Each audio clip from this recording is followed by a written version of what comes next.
वाचूया, वेळ झालेली आहे है ना. अवतार मेहेर बाबा की जय. अवतार मेहेर बाबा की जय. अवतार मेहेर बाबा की जय. प्रियतम मेहेर प्रभू, आमच्यामध्ये येऊन आपण आम्हा सर्वांना आपल्या दर्शनाचा आणि सहवासाचा आनंद द्यावा आणि आमचं मार्गदर्शन करावं, हीच आपल्या चरणी प्रार्थना. थँक्यू बाबा. जय बाबा.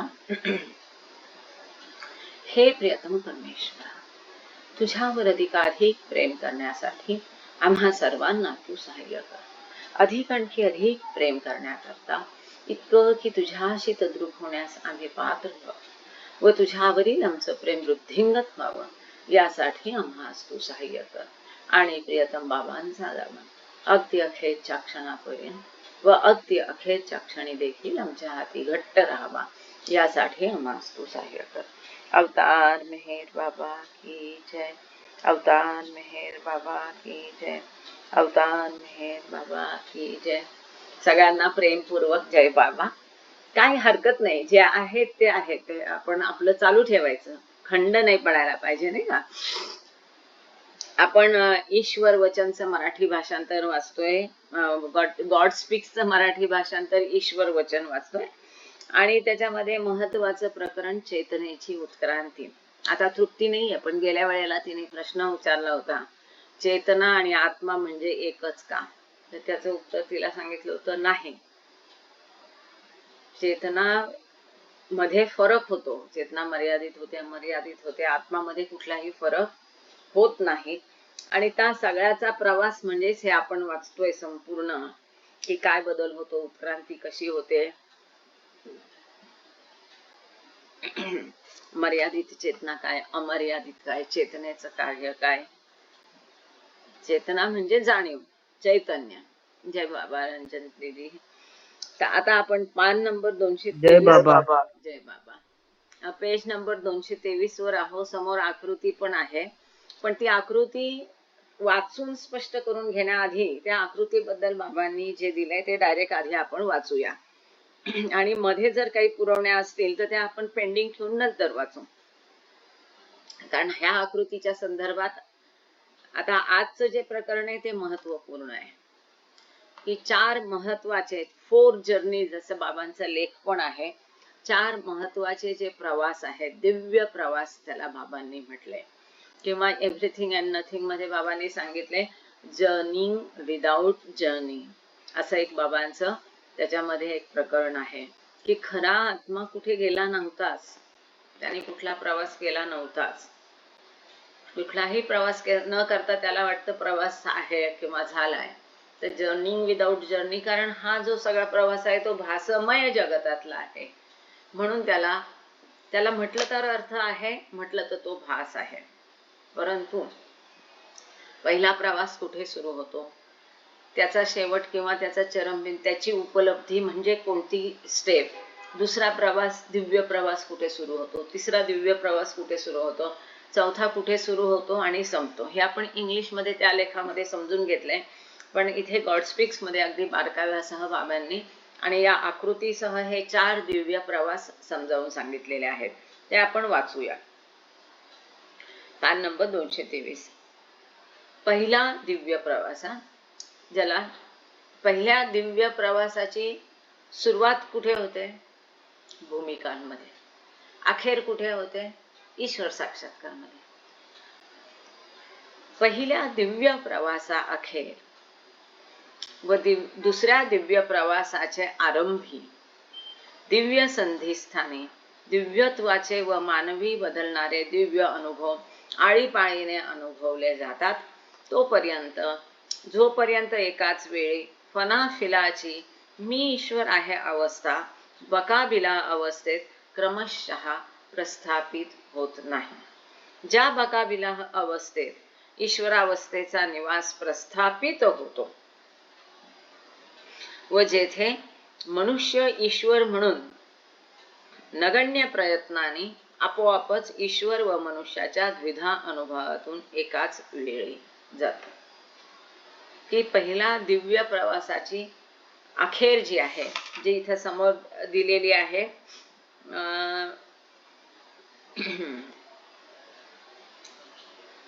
हे तुम्हाला ॲरो दिसत असेल तर हा जो पोर्शन आहे ही पहिल्या दिव्य प्रवासाची अखेर आहे. ही इथे 7वी भूमिका आहे. 7व्या भूमिकेमध्ये पहिला भाग फना आहे म्हणजे दिव्य पोकळी आणि दुसरा भाग म्हणजे फना फिला म्हणजे ईश्वर साक्षात्कार. आता पुढे काय होतं? ईश्वर साक्षात्कार जरी झाला तरीही बाबा सांगतात ईश्वर साक्षात्कार ही ध्येय जरी असलं तरी ते पूर्णत्व नाहीये. म्हणजे इथे ईश्वर साक्षात्कार प्राप्त केल्यावरही अजून एवढा प्रवास आहे, ह्याचं पूर्णत्व पुढे आहे. म्हणजे इथे ईश्वर साक्षात्कार प्राप्त केल्यानंतर आणि दुसरा प्रवास हा इथे आहे, हा इथपासून इथपर्यंतचा आहे, हा दुसरा प्रवास आहे. म्हणजे ही पहिल्या प्रवासाची अखेर आणि हा जो गोलाकार भाग पुढचा दिलाय हा दुसरा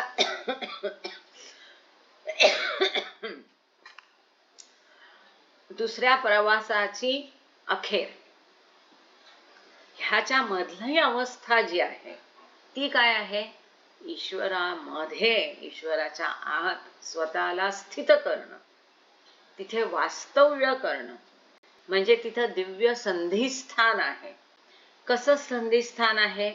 मी ईश्वर आहे हे त्याला अनुभवायला आलेलं आहे, पण तिथे अजून त्यांनी स्वतःला ईश्वर अवस्थेत निवास केलेला नाही, स्थापित केलेलं नाही, प्रस्थापित केलेलं नाही. त्याला म्हणतात दिव्य संधिस्थान, ज्याला म्हणतात तुरिया अवस्था. ही जी बकाबिला अवस्थेमध्ये म्हणजे ईश्वर अवस्थेत निवास करणं, मी ईश्वर आहे त्या ईश्वरत्वामध्ये स्थापित करणं, स्वतःला प्रतिष्ठापना करणं, आणि जिथे काहीच प्रयत्न नाही असं समजलं जातं. का? कारण तो मनुष्य अवस्थेतला ईश्वर आहे. तो आपोआपच ईश्वर आणि मनुष्य असा दुहेरी, आपण गेल्या वेळेला बघितलं की बकाबिला म्हणजे काय? दुहेरी अनुभव, दोन अनुभव तिथे. त्याला मी ईश्वर आहे हाही अनुभव आहे आणि मी मनुष्य आहे म्हणजे त्याला स्वतःचं शरीराचं भान आहे, सृष्टीचं भान आहे. म्हणजेच तो बकाबिला म्हणजे सद्गुरु अवस्था आहे. तर दुसऱ्या प्रवासाची अंत तिथे आहे, पण पहिल्या प्रवासाचा अंत, दुसऱ्याची सुरुवात, हे दिव्य संधिस्थान म्हणजे हे तुरिया अवस्था आहे. पुढे बाबा सांगतात, एकच मिनिट पालवे जरा या ना प्लीज, स्टूल घेऊन आणि व्यवस्थित ड्रेसअप करून. वाचायला मला त्रास होतोय आणि गांगडे सर नाही आहेत. स्टूल घेऊन या आणि वाचायला मदत करा प्लीज. गांगडे सर नाही ना जॉईन झालेले. आता दिव्य संधिस्थळ म्हणजे काय? दिव्य संधिस्थळ म्हणजे तुरिया अवस्था, म्हणजे तिथे दुहेरी अनुभव आहे. मी ईश्वर आहे या स्थितीत त्यांनी स्थित केले स्वतःला, आणि मी ईश्वर आहे ह्या दोन्ही अनुभवातून तो एकाच वेळी जातो. ही अवस्था ओलांडल्यानंतर, दिव्य संधिस्थळ ओलांडल्यानंतर लगेच फनाफिलाची मझुबियत. नम्रता ताई तुमचा माईक म्यूट कराल प्लीज. जय बाबा, थँक्यू. हे तुरिया अवस्था ओलांडल्यानंतर, दिव्य संधिस्थळ ओलांडल्यानंतर लगेच फनाफिला म्हणजे काय? ईश्वर साक्षात्कार. पण कठीण आहे. तिथे मझुबियत म्हणजे त्याला भान, भान नाहीये स्वतःच्या शरीराचं, सृष्टीचं त्याला भान नाही. ही अवस्था, मझुबियतची अवस्था ओलांडल्यानंतर बकाबिलामध्ये सुलुकियत प्रस्थापित होते. म्हणजे त्याला स्वतःचं शरीराचं आणि सृष्टीचं भान परत आणावं लागतं. ते आणलं नाही तर त्याला सृष्टीच्या कामाला येता येणार नाही, उपयोग होणार नाही. म्हणून तुरिया अवस्था ओलांडल्यानंतर ही अवस्था प्रस्थापित होते बकाबिलाची मध्ये सुलुकीयत प्रस्थापित होते, म्हणजे तिथे कुतुब किंवा सद्गुरू ह्या अवस्थेचा जमेल का? पुढे घेऊ का हे? मग रेकॉर्डिंग मध्ये होणार नाही. बरोबर, एक मिनिट थांबा. आवाज येत नाही तुमचा, तुम्ही थोडस मोठ्याने बोलावं लागेल. एक मिनिट जरा पाठी घ्यायला लागेल स्टूल थोडं. थांबा जरा, हे आणखी तुमचा आवाज जरा हे होतो ना. एक मिनिट थोडस ऍडजस्टमेंट. नाही ना, मग ते रेकॉर्डिंग एकदा हे झालं ना तर परत होत नाही सुरू. सॉरी. मजुबियाचा मजूब इथे वाचा. मजुबियाचा मजूब अपरिमित आनंदात निमग्न होऊन डुंबून अपरिमित ज्ञान व शक्तीचा जाणीवपूर्वक अनुभव घेऊ शकतो. आता मजहूब म्हणजे काय की त्याला ईश्वर साक्षात्कार तर झालाय, पण तो त्या आनंदातच डुंबून राहतो, मग्न राहतो. तिथे त्याला स्वतःचं आणि सृष्टीचं भान आलेलं नाहीये. ईश्वराचे जे त्रिगुणात्मक पैलू आहेत त्यातल्या फक्त अनंत आनंद पैलूचा तो उपयोग करतो. इथे शक्तीचा तर ऑलरेडी शक्ती असतेच, तेव्हाच तर त्यांना ईश्वर साक्षात्कार मिळालेला आहे. आणि पहिल्या भूमिकेपासून शक्ती मिळायला लागतात हे आपण बघितलेलं आहे. पण तो अनुभव घेतो अनंत आनंद अवस्थेत, त्या आनंदात डुंबून जातो तो. तथापि सलुकियाचा सालिक न केवळ जाणीवपूर्वक अनुभव घेतो, परंतु अपरिमित ज्ञान, शक्ती व आनंद यांचा अनुभवही घेतो व त्यांचा संचयही करतो. जरी तो त्याच्या अपरिमित पैलूंच्या दुसऱ्यांसाठी कुतुबियतच्या कुतुब सारखा उपयोग करीत नाही. आता हे महत्वाचं आहे. आता सुलुकियतचा सलीक जो आहे त्यानेही ईश्वर साक्षात्कार प्राप्त केला आहे, मजहूबनी पण प्राप्त केलेला आहे. पण सलीकनी काय केलेलं आहे, अनंत शक्ती, अनंत ज्ञान, अनंत आनंद ह्याचा तो अनुभव घेतो. तिन्ही पैलूंचा तो अनुभव घेतो, त्यांचा संचयही करतो, त्यांना तो बाळगूनही असतो त्रिगुणात्मक पैलूंचा. तरी तो इतरांसाठी त्यांचा उपयोग कुतूब सारखा करत नाही. म्हणजे काय की ज्या आत्म्याला कर्तव्य दिलेलं आहे तोच फक्त इतरांसाठी त्याचा उपयोग करू शकतो. हा फुल्ली गॉड रिअलाइज्ड आहे, सद्गुरू आहे, म्हणजे बकाबिला झालाय, सलुकियत स्थापन झाली आहे, सलीक आहे, परंतु अजून त्याला कुठलंही कर्तव्य दिलेलं नाही. आणि त्यामुळे त्याच्याकडे त्रिगुणात्मक पैलू ईश्वराचे असूनही त्यांचा तो संचय करतो, परंतु इतरांसाठी कुतुबियतच्या कुतुब सारखा त्यांचा तो उपयोग करत नाही. आता इथे मजहूब आनंदात डुंबून जातो असं जे आपण एक वाक्य वाचलं, त्याला खाली एक फुटनोट दिली आहे, ती वाचू आणि मग आपण पुढे जाऊ. मेहर बाबांना प्रश्न विचारला होता की जर मी ईश्वर आहे ही अवस्था सोडून मजूब सर्व भुवनांबद्दल म्हणजेच स्थूल, सूक्ष्म व मन या सर्व वस्तूंबद्दल अचेत आहे, तर हे कसे की ते जीवनाच्या भौतिक बाजूची प्रतिक्रिया, खाणे पिणे, काही गोष्टीच्या संदर्भात आपली पसंती व अन्य काही बाबतीत नापसंती व्यक्त करतात. बाबांना असा प्रश्न विचारला की मजहूबला स्वतःचं सृष्टीचं भान नाही आणि त्याने मी ईश्वर आहे याचा अनुभव घेतला आणि ईश्वराच्या 3 गुणांपैकी अनंत आनंद अवस्थेत तो डुंबून असतो. असं जर आहे, त्याला जर तिन्ही भुवन स्थूल, सूक्ष्म आणि मनोभुवनाबद्दल चेतना नाही, कॉन्शियसनेस नाही, त्याची जाणीव नाही, भौतिक बाजू जी आहे जीवनाची त्याची त्यांना जाणीव नाही, तरी पण तो आपला सामान्य माणसासारखा खातो पितो, हे सगळं ते कसं काय करतात? जर त्यांना चेतना शरीराची नाहीये, सृष्टीचं भान नाही, तर हे कसं शक्य होतं? त्याच्यावर बाबांनी पुढे छान उत्तर दिले. मेहर बाबांनी यावर उत्तर दिले की मजूबला बाह्यता आवडेल किंवा नावडेल, तो मागेल किंवा नाकारेल, सुखी दिसेल किंवा रुष्ट, तो आपोआप परावृत्त होणारी प्रतिक्रिया आहे. ज्याबद्दल तो अचेत असतो. गाढ निद्रावस्थेतील मनुष्याच्या घोरण्याच्या आवाजासारखी ही प्रतिक्रिया असते. इतकं छान उत्तर दिले की एखादा, बरेच जणांना तुम्ही बघितलं असेल भरपूर घोरतात. तो माणूस गाढ झोपलेला असतो. तो जाणून बुजून घोरण्याचा आवाज काढतो, त्यासाठी काही विशेष कष्ट घेतो. त्याच्या भोवतालचे बघतात, पण त्याला त्याची जाणीवही नसते की तो घोरतोय. त्याला ते ऐकू येत नाही, त्याला माहित नाही, आपोआप होतं घोरण्याचं. इतकं सहज असतं.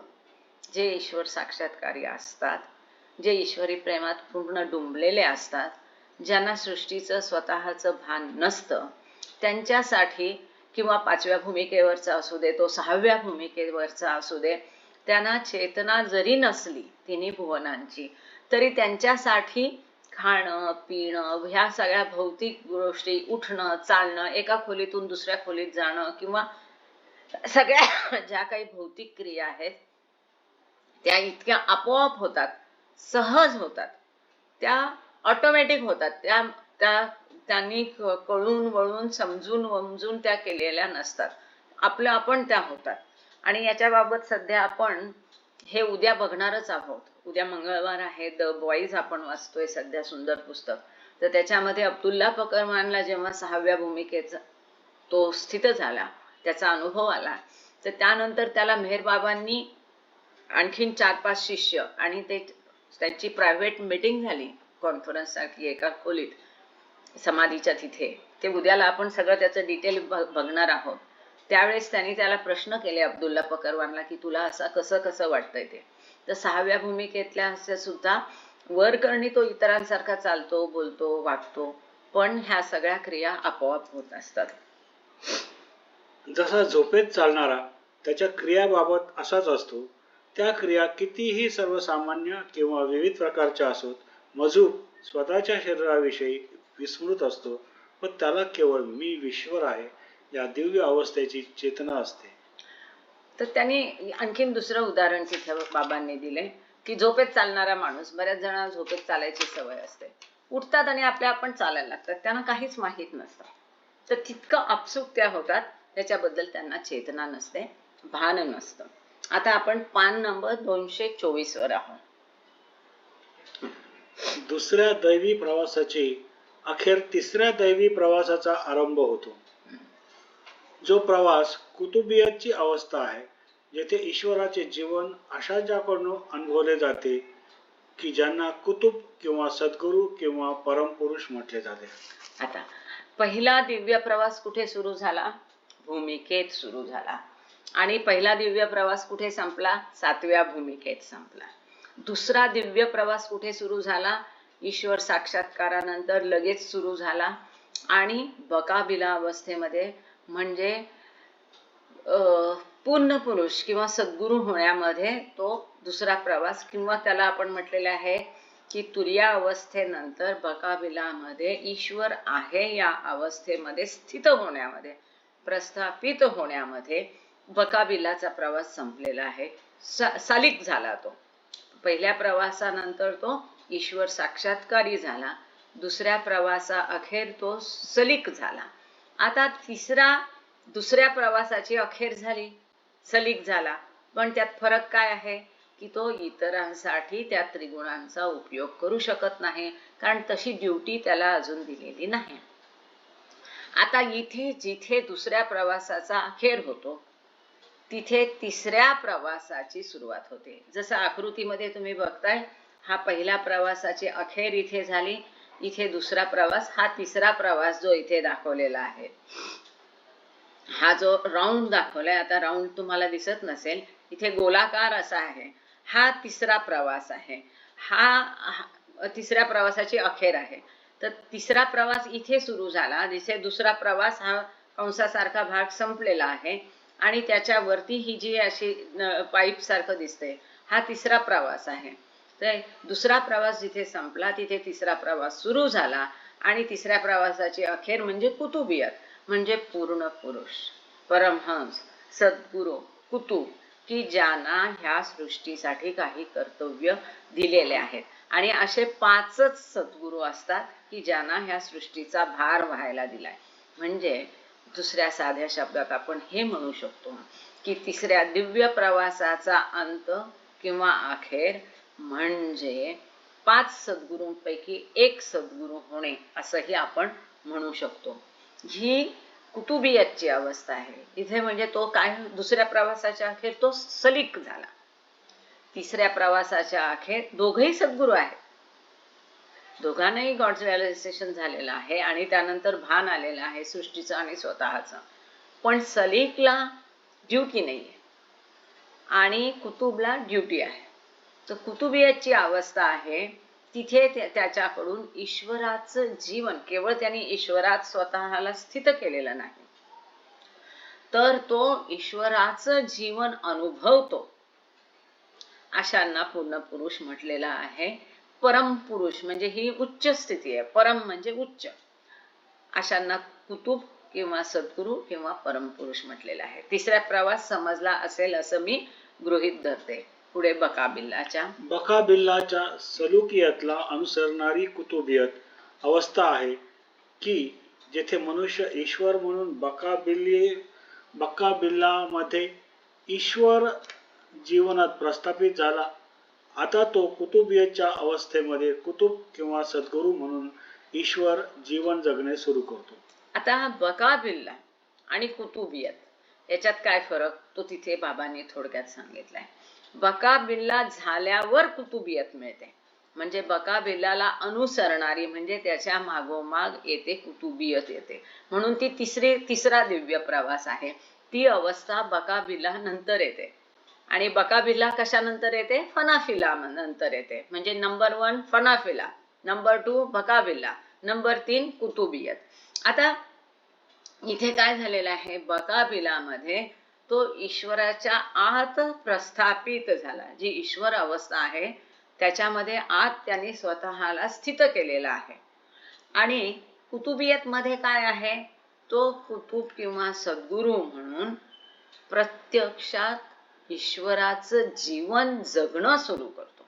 तिथे तो फक्त प्रस्थापित झाला, स्थापित झाला, आत जीवनात प्रवेश केला. आता इथं ईश्वराच्या जीवनामध्ये प्रवेश करणं असं आपण म्हणू शकतो दुसऱ्या भाषेत, म्हणजे बकाबिला. पण कुतुबियत मध्ये त्यांनी ईश्वराचं जीवन प्रत्यक्ष जगणं सुरू केलेलं आहे. तो आता अनंत ज्ञान, शक्ती व आनंद याचा न केवळ फनाफिलाच्या अवस्थेसारखा जाणीवपूर्वक अनुभव घेतो व न केवळ बकाबिल्लाच्या अवस्थेसारखा जाणीवपूर्वक त्याचा संबंध करतो, संचय करतो, परंतु या अपरिमित पैलूंचा कुतुबियत अवस्थेमध्ये अजूनही मायेत असलेल्यांसाठी उपयोग करतो. हा महत्वाचा तिन्ही अवस्थातला सुंदर फरक साध्या शब्दात बाबांनी इथला सांगितलाय. ईश्वराचे त्रिगुणात्मक पैलू, अनंत शक्ती, अनंत ज्ञान, अनंत आनंद. फनाफिलामध्ये फक्त फना अवस्थेत तो फक्त आनंद अनुभवतो. फनाफिलामध्ये ईश्वराचे त्रिगुणात्मक पैलूंचा तो उपभोग घेतो. याच्यावर काहीतरी चादर नाही तर उशियाना, so that you will be comfortable. बकाबिलामध्ये तो हे जे त्रिगुणात्मक पैलू आहेत ईश्वराचे, अनंत शक्ती, अनंत ज्ञान, अनंत आनंद, ह्यांचा केवळ उपभोग घेतो असं नाही, तर तो ते साचवून पण ठेवतो. पण बकाबिलामध्ये किंवा सलीक अवस्थेत तो त्यांचा उपयोग जगतासाठी, मानवासाठी तो त्यांचा उपयोग करू शकत नाही. आता तो उपयोग का करू शकत नाही, कारण त्याला ड्युटी दिलेली नसते. पण हे सलीकचं झालं. पण कुतुबियत मध्ये तो ह्या त्रिगुणात्मक पैलूंचा केवळ उपभोग घेत नाही, तो उपभोगही घेतो, संचितही करतो आणि इतर जे या मायेत फसलेले आहेत त्यांच्यासाठी तो त्याचा उपयोग सुद्धा करतो. ही युजेस इट फॉर अदर्स. हे फार महत्वाचं आहे. कुतुबियतच्या अवस्थेमध्ये अजूनही मायेत असलेल्यांसाठी उपयोग करतो. कुतुबियतच्या अशा नरनारायणाला सद्गुरू पूर्ण पुरुष म्हणतात.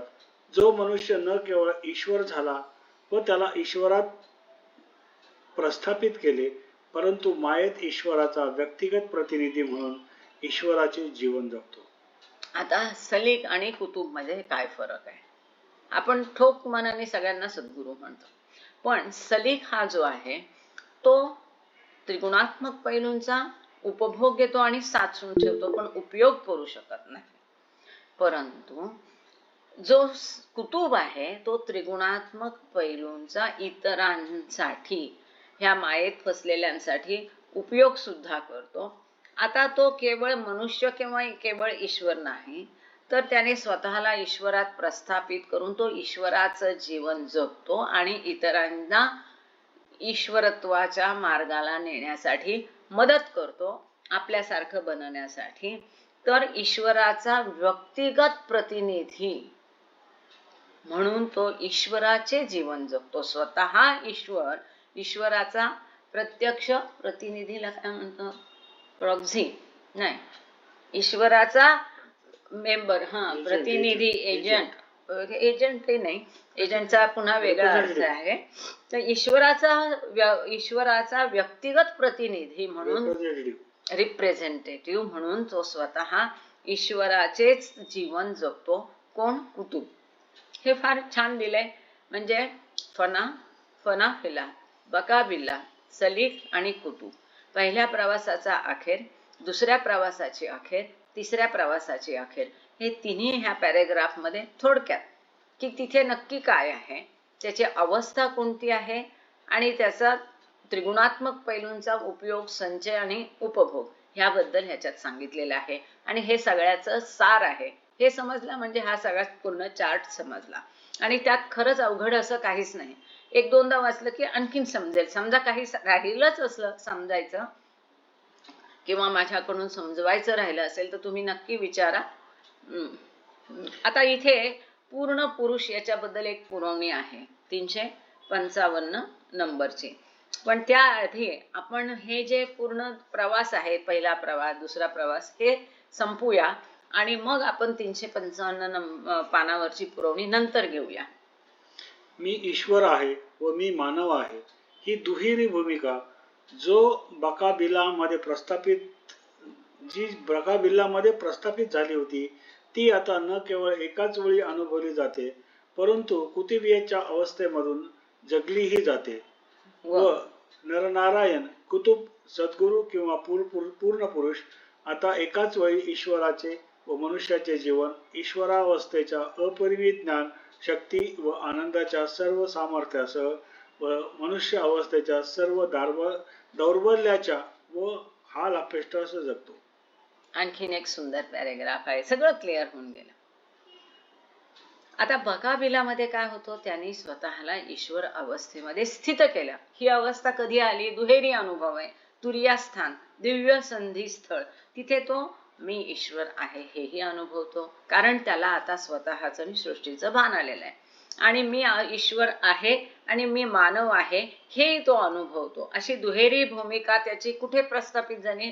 बकाबिलामध्ये. हे महत्वाचं. ठोक दुहेरी भूमिका बकाबिलामध्ये प्रस्थापित झाली. आता एकाच वेळेला तो ती केवळ अनुभवतो असं नाही, ही जी भूमिका आहे. आता कुतुब काय करतो? तोही एकाच वेळेला मी मनुष्य आहे आणि मी ईश्वर आहे हे अनुभवतो. अनुभवणं वेगळं आणि जगणं वेगळं. तो काय करतो कुतुब? त्या कुतुबियाच्या अवस्थेतून तो माणसाचंही जीवन जगतो आणि ईश्वराचंही जीवन जगतो. तो जो आहे कुतुब अवस्थेतला म्हणजे तिसऱ्या दिव्य प्रवासाचा अंत, तो नरनारायण किंवा त्याला कुतुब म्हणता येईल किंवा सद्गुरू म्हणता येईल किंवा पूर्ण पुरुष म्हणता येईल, एकाच वेळी ईश्वराचं जे दिव्य जीवन आहे, ईश्वर म्हणून जे काही त्याचे ॲट्रिब्यूट्स आहेत, अनंत शक्ती, अनंत ज्ञान आणि अनंत आनंदासह ईश्वराचंही जीवन जगतो. आणि माणसाच्या ज्या हाल अपेष्टा, कष्ट आहे, दुर्बलता आहे, त्या सगळ्यांचं, त्या माणसाचं त्या हाल अपेष्टा आणि दौर्बल्यासह सुद्धा तो माणसाचं जीवनही जगतो. तो म्हणजे कुतुब, की ज्याच्या वाट्याला अनंत सफरिंग्स असतात. बाबा सांगतात की जे महाचैतन्य अवस्था आहे कुठे मिळाली? फनाफिलामध्ये. त्या अवस्थेतून त्या चैतन्याने सामान्य चेतनेपर्यंत येणं हा अत्यंत कष्टदायी प्रवास आहे. त्या कष्टदायी प्रवासाच्या अखेरीला जेव्हा पुन्हा तो कुतुबियत मध्ये जातो, तिसऱ्या दिव्य प्रवासाची पण अखेर होते, त्यावेळेला प्रवास संपल्यावरही त्याचे कष्ट आणि हाल अपेष्टा संपत नाही. नंतरही संपूर्ण सृष्टीसाठी तो अनंत यातना सहन करतो. जेव्हा त्याचं शरीर सुटेल तेव्हाच त्याच्या यातना संपतात. तोपर्यंत तो अनंत आनंद जरी उपभोगत असला आणि त्याचा वापर करत असला तरी अनंत यातनाही त्याला ते सफरिंग्स पण त्याला सहन करावं लागतं. आणि त्या अनंत आनंदाच्या प्राबल्यामुळे तो ह्या अनंत यातना सहन करू शकतो. म्हणजे कुतुबियत जी आहे ती खाण्याची गोष्ट नाही. एवढं तर आपल्या लक्षात आलं की तिथे सफरिंग्स त्या प्रवासातही सफरिंग आहे आणि स्थित झाल्यावरही त्याला सफरिंग्स आहे. म्हणून बाबा सांगतात की तो ईश्वरापेक्षाही असा पूर्ण पुरुष नरनारायण सद्गुरू किंवा कुतुब हा ईश्वरापेक्षाही श्रेष्ठ असतो. तो जितका त्याला स्थूलाचं भान त्याचं जितकं अधिक, तितक्या त्याच्या यातना अधिक. तिसऱ्या दिव्य प्रवासातील सद्गुरू न केवळ दुहेरी भूमिका जगतो व तो एकाच वेळी सामर्थ्य व दुर्बलता प्रदर्शित करतो, परंतु एकाच वेळी अपरिमित सामर्थ्य प्रदर्शनाचा, अपरिमित ज्ञान, शक्यतो व आनंदाद्वारा व अपरिमित दौर्बल्याच्या प्रदर्शनाचा हाल अपेष्टांद्वारा त्यांच्यासाठी जे अज्ञानात आहेत व जे अजूनही मिथ्या परिमित मायेला अपरिमित सत्य म्हणून समजतात उपयोग करतो. या अवस्थेच्या उलट बकाबिलाच्या अवस्थेत ईश्वर स्वतःच्या त्याच्यात निरंतर व सतत मनुष्यत्वाच्या अनुभवासह सतत व एकाच वेळी स्वतःच्या ईश्वराचा अनुभव घेतो व तरीही तो अज्ञानात असलेल्यांसाठी अनंत ज्ञान, शक्ती व आनंदाचा उपयोग करू शकत नाही व अपरिमित दुबळेपणाचा व हाल अपेष्टांचा देखील उपयोग करू शकत नाही, कारण कुतुबियतच्या अवस्थेप्रमाणे ईश्वर या अवस्थेत ईश्वराचे जीवन जगत नाही. अत्यंत सुंदर. आता इथे तुम्ही पाहिजे तर थोडं पुढे घ्या, थोडं. इथे तिसरा दिव्य प्रवासाची अखेर काय आहे त्याच्याबद्दल अधिक बाबांनी स्पष्टीकरण दिलेलं आहे. की तिसऱ्या दिव्य प्रवासाची अखेर म्हणजे हे तिथं प्रेझेंटेशन मध्ये मी तुम्हाला ॲरोने दाखवत आहे. हा गोल म्हणजे तिसऱ्या दिव्य प्रवासाची अखेर. इथे काय होतं, केवळ तो मनुष्य आणि ईश्वर ह्या दुहेरी भूमिकाच केवळ जगत नाही, तो एकाच वेळी सामर्थ्य पण प्रदर्शित करतो आणि दुर्बलता पण प्रदर्शित करतो. आपल्याला इथे एक गोष्ट आठवत असेल की जेव्हा बाबा युरोपमध्ये गेले आणि काय त्याचं एमनी सुरू होणारं काहीतरी नाव आहे, मला आता आठवत नाहीये, तोंडावर आहे, तर त्याच्याकडे ती सगळी, तो चायनाचा होता विशेषतः, त्याच्याकडे तो मेडिटेशन वगैरेला महत्त्व देणारा होता. त्याच्याकडे बाबांची निवास सगळी काही व्यवस्था होती त्या पहिल्या भेटीच्या वेळेस. इतक्या थंडीत बर्फ पडत असतानाही त्याने बाबांना गरम कपडे, चांगले कपडे, कोट, स्वेटर काही न देता त्या थंडीत तो बाहेर चर्चा करत बाबांना घेऊन फिरत राहिला. ईश्वर आहे ना, त्याला काय होतं असं नाही. जेव्हा त्याने अवतार असू दे, कुतुब असू दे, मानव देह आहे तर त्याच्या सफरिंग, त्याचे नियम त्यांनाही लागू पडतात. ही साधी गोष्ट मंडळींना समजायची की अरे बाबांना असं आहे, बाबांना तसं आहे, ते समजून घ्यायचे. पण बऱ्याच वेळेला आपल्या अज्ञानातून ते समजत नाही सामान्य माणसांना. तर त्यावेळेला एकाच वेळी तो सामर्थ्य आणि दुर्बलता दोन्ही प्रदर्शित करतो. परंतु असं करत असताना तो काय करतो, अपरिमित जे त्याचं सामर्थ्य, अमर्याद सामर्थ्य आहे, त्याचा अमर्याद ज्ञान, शक्यतो व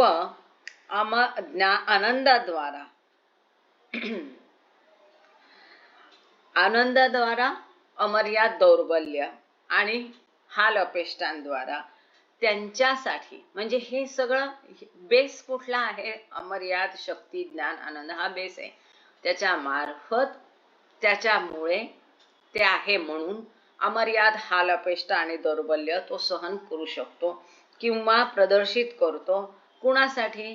जे अज्ञानात आहेत, तुमच्या आमच्या सारखे, जे अजूनही मिथ्या मायेच्या मायेलाच अजून सत्य समजतात, त्यांच्यासाठी, ह्या भौतिक जगातल्या लोकांसाठी, भौतिक जगतासाठी तो त्याच्या त्रिगुणात्मक पैलूंचा आणि त्याच्या दौर्बल्याचा सुद्धा उपयोग करतो. दौर्बल्याचा उपयोग म्हणजे कसं तुम्ही म्हणाल? कारण हे जे सफरिंग्स आहे त्याला काय अनंत आनंद अवस्थेत आरामात राहता येईल, पण तसं तो न करता या सृष्टीसाठी त्याचं कर्तव्य निभावण्यासाठी त्यांच्या हाल अपेष्टा, त्यांचे संस्कार स्वतः ओढून घेतो, कारण इतरांना त्याला त्या मार्गावर पुढे ढकलायचं आहे. आणि म्हणून तो त्या हाल अपेष्टांचा सुद्धा उपयोग करतो सगळ्यांच्या हितासाठी. ह्याच्या उलट जो बकाबिला अवस्थेत आहे तोही सद्गुरू आहे. फनाफिलानंतर दुसऱ्या दिव्य प्रवासाची अखेर म्हणजे बकाबिला. त्यानेही ईश्वर साक्षात्कारानंतर त्या आनंद अवस्थेत न राहता स्वतःच सृष्टीचं भान आणलंय. फरक इतकाच आहे की त्याला कुठली अजून ड्युटी नाही, त्यामुळे त्याचे त्रिगुणात्मक पैलूंचा तो इतरांसाठी उपयोग करू शकत नाही. आता बकाबिला मधला काय करतो? त्याचा जो सततचा निरंतर मनुष्यत्वाचा अनुभव आहे तोही तो अनुभवतो एक सामान्य माणूस म्हणून, पण त्याच वेळेला ईश्वर म्हणूनही तो ईश्वरत्वाचा स्वतः अनुभव घेतो. असं जरी असलं म्हणजे दुहेरी अनुभव, दुहेरी भूमिका ही कुतुबची पण आहे, सलीकची पण आहे. पण सलीक जो आहे, जो बकाबिल्ला अवस्थेतला आहे, तो जे अज्ञानातले आहेत इतर भौतिक जगतासाठी त्या त्रिगुणात्मक पैलूंचा अनंत शक्ती, ज्ञान आणि आनंदाचा उपयोग करू शकत नाही. तसंच स्वतःचं दुबळेपण, अमर्याद दुबळेपण आणि हाल अपेष्टांचा देखील उपयोग करू शकत नाही, कारण तो ईश्वरात फक्त स्थित आहे. अजून आतमध्ये ईश्वराच्या जीवनात त्यांनी स्वतःचं जीवन प्रस्थापित केलं, पण अजून त्यांनी ईश्वराचं जीवन जगायला सुरुवात केलेली नाही. आणि कुतुब जो आहे तो ईश्वराचं जीवन जगतो, त्याचा प्रतिनिधी म्हणून काम करतो. म्हणून हा महत्वाचा फरक आहे बकाबिल्ला आणि कुतुबमध्ये, की बकाबिल्लाने अजून ईश्वराचं जीवन जगणे सुरू केलेले नाही. कुतुब किंवा सद्गुरू अवस्थेत फार विरळा व फार थोडे त्याच्या तिसऱ्या दिव्य प्रवासाचा आरंभ व शेवट करू शकतात. आता हा जो खूप थोडे लोक असतात, पहिल्या दुसऱ्या तिसऱ्या पायरीपर्यंत, भूमिकापर्यंत कोणीही जातं, कोणी म्हणजे फार कमी जातात. ह्या भौतिक जगाचा मोह सोडून आध्यात्मिक पथावरच फार कमी येतात. त्या फार कमी आध्यात्मिक पथात आलेले काय करतात? भूमिकांवर फार कमी जातात. भूमिकांमध्ये गेले त्यातले पहिल्या दुसऱ्या तिसऱ्यामध्ये बरेच राहतात, पुढे कोणी जास्त जात नाही.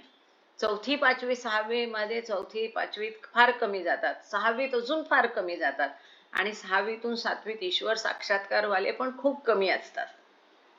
ते जे फार कमी असतात त्यातले खूप कमी असतात जे बकाबिला म्हणजे दुसऱ्या प्रवासाची अखेर, म्हणजे पहिल्या प्रवासाचा अखेर संपवून ईश्वर साक्षात्कार प्राप्त करून दुसऱ्या प्रवासाची सुरुवात करून दुसऱ्या प्रवासाच्या अखेर जाणारे म्हणजे बकाबिला अवस्था प्राप्त करणारे फार कमी असतात. असे फारच विरळ असतात, फारच थोडे असतात. आणि ह्या खूप थोड्यांमधले अगदी कमी असतात, विरळ असतात, की जे दुसऱ्या प्रवासाचा अंत करून तिसऱ्या प्रवासाची सुरुवात करून तिसऱ्या प्रवासाचा शेवट करू शकणारे अत्यंत कमी असतात, खूप कमी असतात.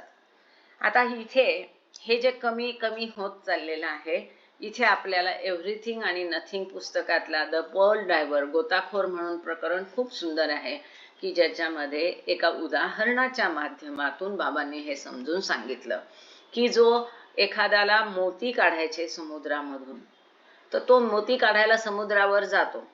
त्याला जर स्विमिंग येत नसेल तर आधी काय होतं, खूप समजा हजारोनी लाखोनी करोडोनी लोक गेले, आपण असं गृहीत धरू समुद्रावर, तर ते काय करतात, समुद्र वा त्याचं भोवतीचं वातावरण शांत, लाटांचा आवाज, त्या लाटा येतात जातात, या मोहाच्या आकर्षणात तिथे शांती अनुभवत बसून राहतात, त्यातच मग्न होतात.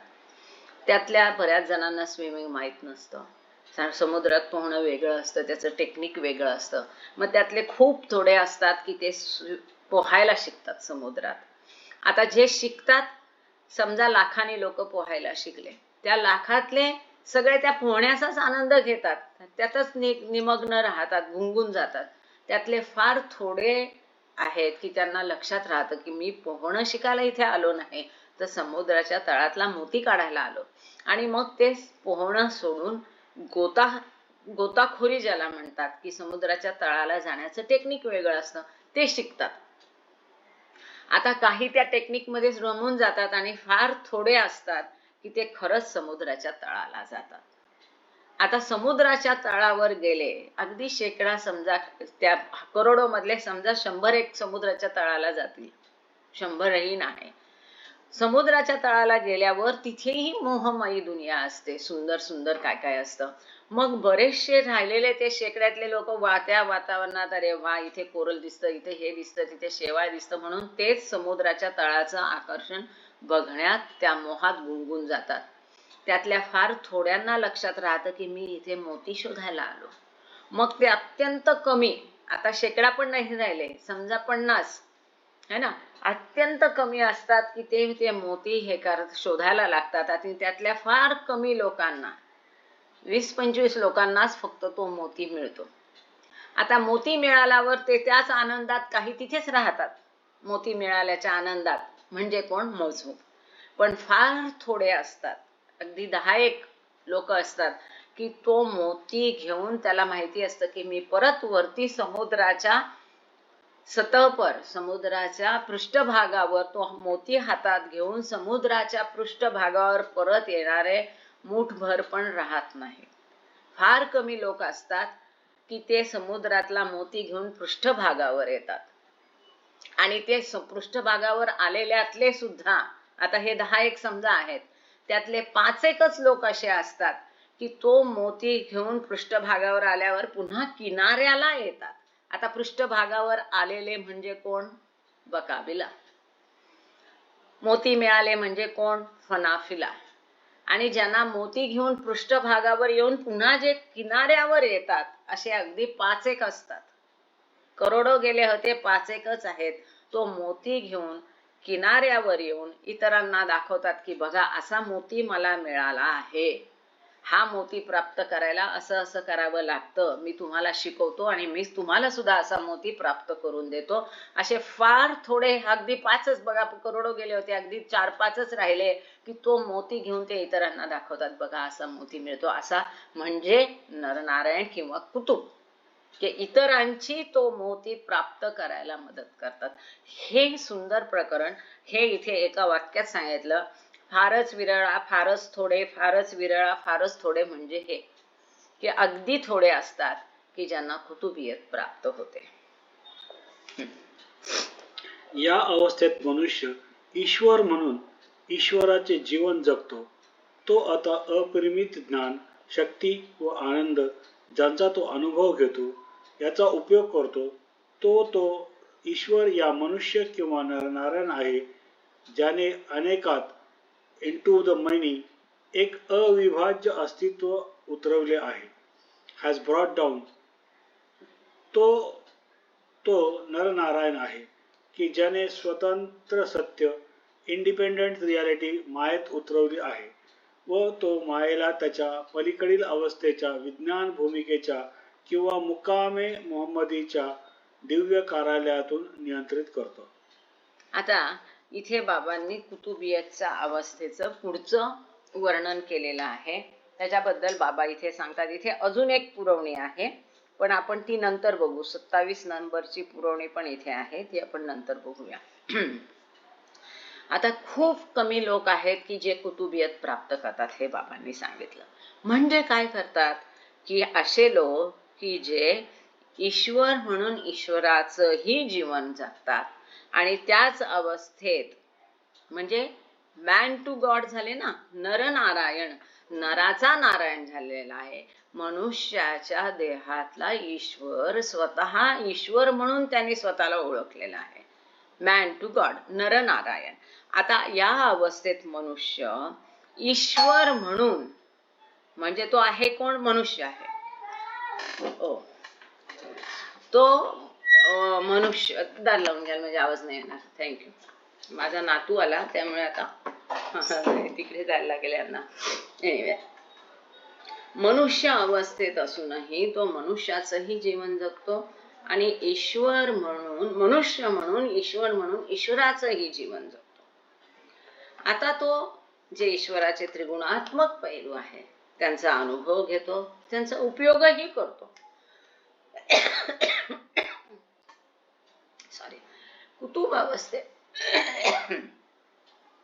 कुतुब अवस्थेशिवाय इतर कोणीही ईश्वराच्या त्रिगुणात्मक पैलूंचा उपयोग इतरांच्या कल्याणासाठी, या भौतिक जगाच्या कल्याणासाठी करू शकत नाही. कोण आहे तो कुतुब? तो ईश्वर व मनुष्य किंवा नरनारायण आहे. तो असा आहे की ज्याने अनेकात अविभाज्य एकत्व उतरवलं आहे. अनेकांमध्ये, इंटू द मेनी, एकत्व. हेच तर बाबांना करायचंय. त्या अज्ञानातून जागे करायला, म्हणजे आपण कोणी वेगळे नाही, अनेक नाही, एक आहोत, ही भावना जागृत करायलाच बाबा आलेले आहे. हे अज्ञान दूर करायलाच आलेलं आहे आणि हे त्याचं अज्ञान तिथे त्यांनी दूर केलेलं आहे. अनेकत्वाचं अज्ञान दूर करून त्यांनी एकत्वाची भावना जागवलेली आहे. असा तो नरनारायण आहे की ज्याने जे स्वतंत्र सत्य आहे, यथार्थ सत्य आहे, ईश्वरत्व आहे, independent reality, it is not dependent on anything, जे सापेक्ष नाही, जे निरपेक्ष आहे, ते दुसऱ्या कशावर निर्भर नाही, अवलंबून नाही, असं जे अनंत सत्य आहे, जे स्वतः निखळ आहे, केवळ आहे, असं सत्य त्याने मायेत उतरवले आहे. तो असा नरनारायण आहे. तो मायेला, त्याच्या पलीकडील अवस्थेच्या मायेच्या पलीकडची अवस्था विज्ञान भूमिकेच्या कार्यालयातून नियंत्रित. आता हे सगळ्यात महत्वाचं आहे. विज्ञान भूमिका. पहिलं काय आहे? स्थूल जगत सगळ्यांना माहिती आहे, सूक्ष्म जगत सगळ्यांना माहिती आहे, मनोजगत माहिती आहे. हे त्याच्या पुढचं विज्ञान भूमिका. मनोभूमिका म्हणजे 5वं आणि 6वं.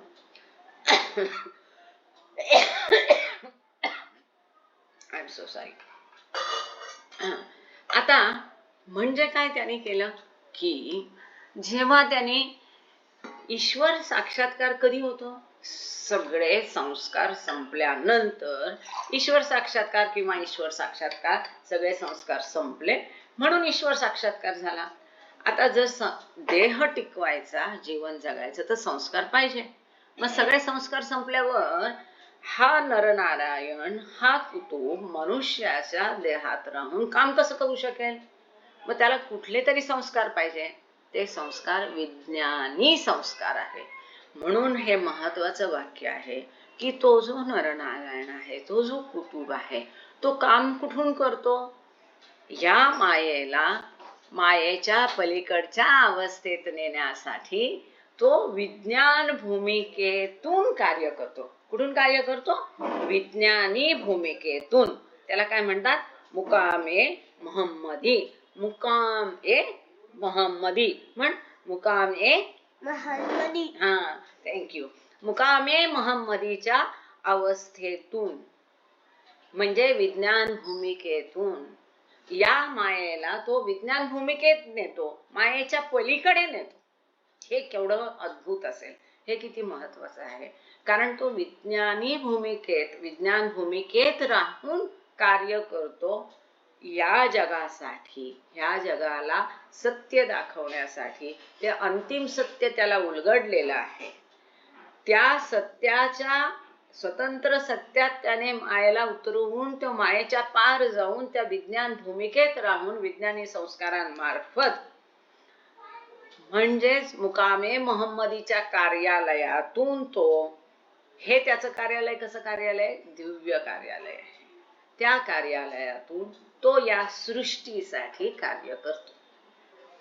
प्रत्येकाचं आपलं ऑफिस असतं, एखादा वकील असतो, एखादा डॉक्टर असतो, एखादा प्राईम मिनिस्टर असतो, त्याच्या त्याच्या कार्यालयात ऑफिसमध्ये बसून तो कार्य करतो.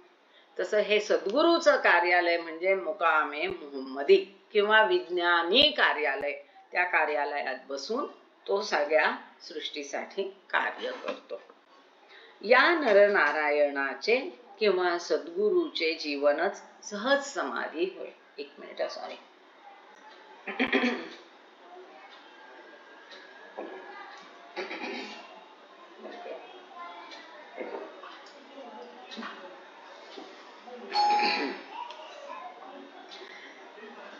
हा जो नरनारायण किंवा सद्गुरू आहे किंवा कुतुब आहे, त्याचं जीवन कसं असतं?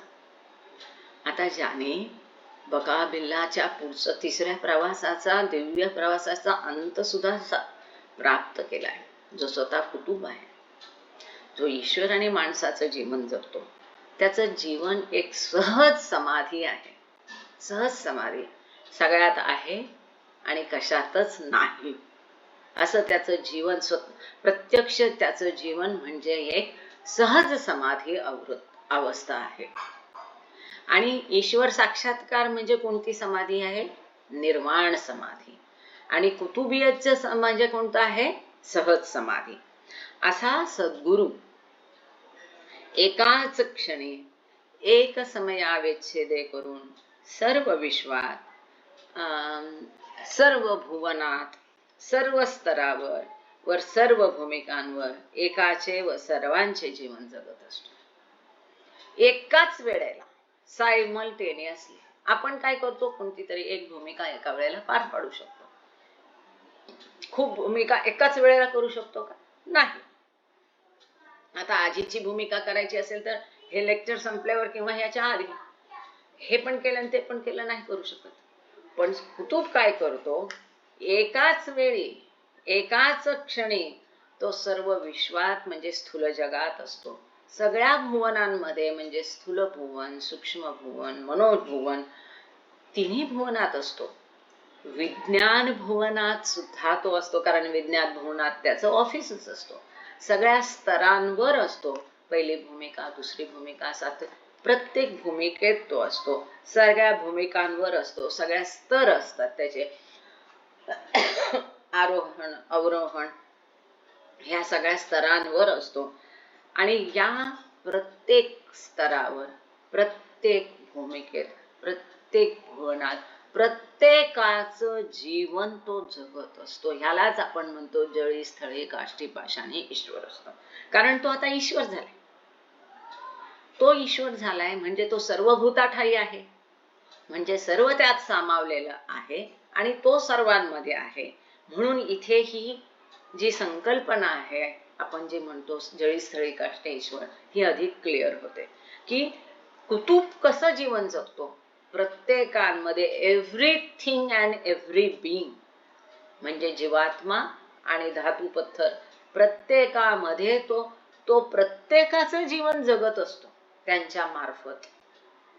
का? कारण तो स्वतः ईश्वर आहे. तो जो ईश्वर आहे तर हे स्वाभाविक आहे की तो प्रत्येकाचं जीवन जगतो. म्हणजे तुम्ही आम्ही जो आहे, आमच्यामधला स्वतः ईश्वर हे आमचं जीवन जगतो. स्वतः ईश्वर हे बोलतोय, स्वतः ईश्वर इथे आता उपस्थित राहून हे ऐकतोय, स्वतः ईश्वराने इथे लॉग इन केलंय, जॉईन केलीये. हे कोण करतं? आपल्यामधला ईश्वर. तर त्याच पद्धतीने तो जो कुतुब आहे, जो तिसऱ्या दिव्य प्रवासाची अखेर ज्याला प्राप्त झालेला आहे उद्दिष्ट, तो एकाच क्षणी एवढ्या संपूर्ण सृष्टीचं जीवन स्वतः जगतो. त्याचं जीवन म्हणजे एक सहज समाधी असते. त्याचं जीवन विशिष्ट स्तरावर, सर्व भूमिकांवर, प्रत्येक प्राणी म्हणून आणि त्या स्तराची व्यक्ती म्हणून आणि त्या विशिष्ट भूमिकाचे जीवन जगणे देखील आहे. त्याचं जीवन कसं आहे? त्याचं असं व्यक्तिगत काहीच राहिलेलं नाही. तो सगळ्यात समाविष्ट झाला, कारण तो ईश्वर झाला. त्याने ईश्वरत्वाचा अनुभव घेतला आणि ते जे ईश्वराचे त्रिगुणात्मक पैलूंचा तो सगळ्यांसाठी उपयोग करतो. तो असा सगळ्यांमध्ये आहे. म्हणून त्यांना कळतं की कुणाची गरज काय आहे, कुणाला काय द्यायचं, कुणाची कुठवर प्रगती झाली, कोण 6व्या भूमिकेतून 7व्यात जाईल, कोण ईश्वर साक्षात्कारी होईल, कोण सद्गुरू होईल, कुणाला आध्यात्मिक पथावर आणायचं, सगळ्या सृष्टीला आध्यात्मिक पथावर कसं न्यायचं, हे सगळं काम त्याचं काम आहे. म्हणून तो विशिष्ट व्यक्ती म्हणून त्या वेळी ती प्रत्येक व्यक्ती म्हणून तो ते ABCD मीना बोधनकर आहे, मेहर प्रसाद आहे, कठाळे काका आहे, चौधरीजी आहे, पुरी आहे, प्रत्येक जण म्हणून तो त्यांच्या मध्ये ती व्यक्ती म्हणून त्या विशिष्ट भूमिकाचं जीवन तो जगतो. त्याच वेळी असं करत असताना तो ईश्वराचं जीवनही जगत असतो. ही दुहेरी भूमिका. त्याच वेळी ईश्वराचे जीवन जगण्याबरोबरच तो पृथ्वीवरील मनुष्याचे जीवन जगतो. म्हणून त्याला अनंत आनंदाबरोबर अनंत हाल, अपेष्टा, दौर्बल्य आणि दुःख सुद्धा आहे. आता पृथ्वीवरीलला इथे एक तळटीप आहे, ती वाचू आणि मग आपण पुढे जाऊ. मला खरं आज मदत हवी होती वाचनाला, कारण फार खराब आहे तब्येत आणि अवस्था जरा वाईट आहे.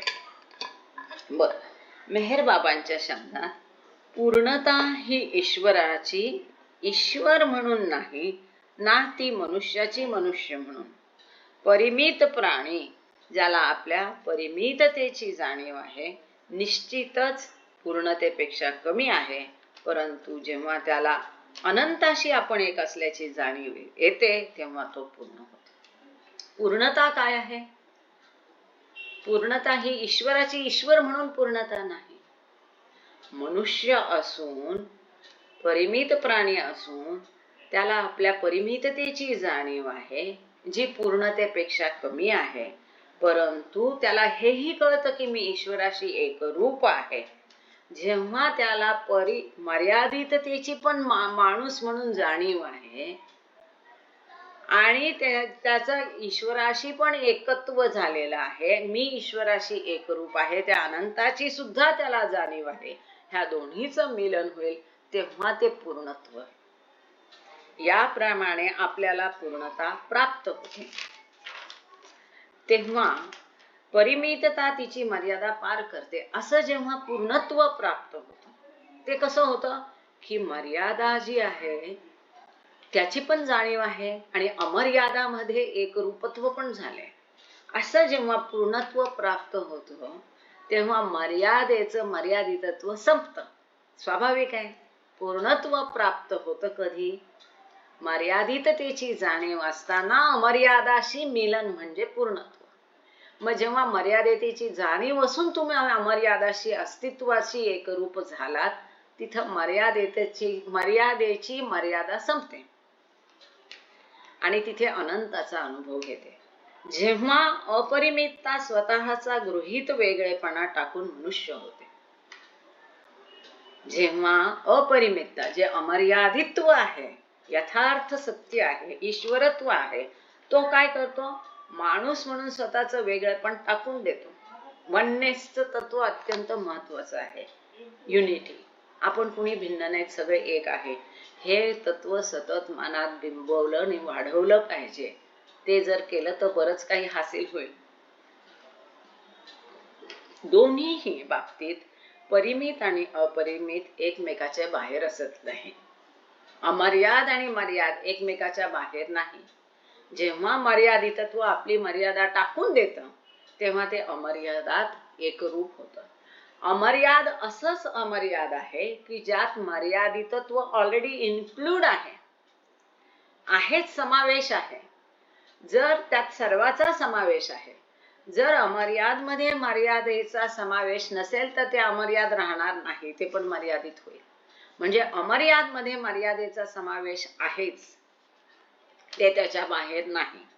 जेव्हा तिथे परिमित व अपरिमिताचे म्हणजे मर्यादित आणि अमर्यादिताचे सुखद आणि सचेत मिलन होते तेव्हा आपल्याला पूर्णत्व प्राप्त होते. किती छान की जेव्हा मर्यादा आणि अमर्यादाचं मिलन होतं तेव्हा पूर्णत्व प्राप्त होते.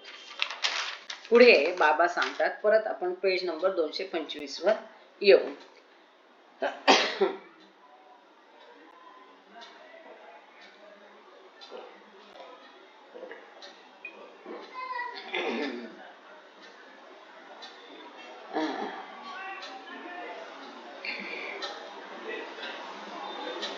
कुतुबियतच्या या अवस्थेत हे म्हणता येईल की ईश्वर ईश्वरत्वाला अतिव्यापतो, ज्याचा अर्थ होतो ईश्वराच्या चेतनेने सर्वांना व्यापल्यावरही जी ईश्वराच्या या परब्रह्म अवस्थेतही अपरिमित, अमर्याद व अनिर्बंध राहते, दरम्यान ईश्वराच्या परात्पर परब्रह्म अवस्थेबद्दलही सचेत राहते. अत्यंत सुंदर आहे.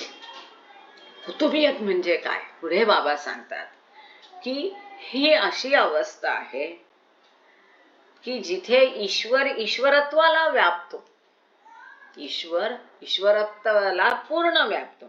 म्हणजे ईश्वराच्या चेतनेने सगळं काही व्यापल्यावरही सर्वव्यापी ईश्वर आपण म्हणून म्हणतो. ईश्वराच्या चेतनेने कुतुबियत मध्ये सगळं व्यापल्यावरही, सगळं व्यापूनही ती शिल्लक राहते त्याची चेतना, आणि ती शिल्लक राहिलेली चेतना अमर्याद आणि अनिर्बंध राहते. पहा किती सुंदर आहे. सगळं व्यापल्यावरही शिल्लक राहते अशी ती चेतना म्हणजे कुतुबियतची चेतना आहे. अशी चेतना मग ईश्वराची जी परात्पर परब्रह्म अवस्था आहे, बियॉन्ड गॉड स्टेट बद्दल सुद्धा सचेत असते, कॉन्शियस असते. This is the beauty of this paragraph. सचेतनतः, कॉन्शियसली, जाणीवपूर्वक भान असलेल्या अवस्थेत ईश्वरत्वाचा अनुभव घेणे आणि तो अनुभव घेऊन ती अमर्याद जाणीव अनुभवून ती अमर्यादित सर्व व्यापल्यावरही ते अमर्यादित चैतन्य जाणीव त्याची शिल्लक राहते.